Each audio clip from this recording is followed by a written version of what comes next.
প্রিয় দর্শক, আমি এই মুহূর্তে দাঁড়িয়ে আছি রাজশাহী বিশ্ববিদ্যালয়ের শিল্পাচার্য জয়নুল আবেদীন একাডেমিক ভবনের সামনে। আমার পিছনে দেখতে পাচ্ছেন ভবনটি। আজ আমি এখানে আসছি ঘুরতে, আপনাদেরকে ঘুরে দেখাবো এবং এর সম্পর্কে যতটুকু তথ্য জানি আপনাদেরকে জানানোর চেষ্টা করবে। অতএব আমার সাথেই থাকুন। 1978 সালের 29শে ডিসেম্বর রাজশাহী চারু ও কারুকলা বিশ্ববিদ্যালয়ের কার্যক্রম শুরু হয়। 90-এর দশকে 16 জন শিক্ষক, 14 জন কর্মচারী এবং কিছু শিক্ষার্থী সমন্বয়ে এর পাঠদান শুরু হয়।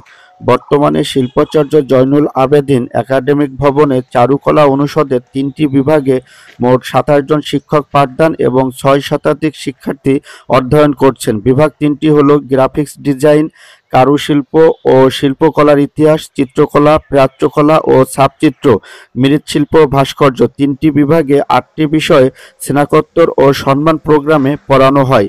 একাডেমিক ভবনের পিছনে পলাশ চত্বর। এর জায়গায় আগে পলাশ গাছ ছিল, তাই সবাই নাম রেখেছে পলাশ চত্বর।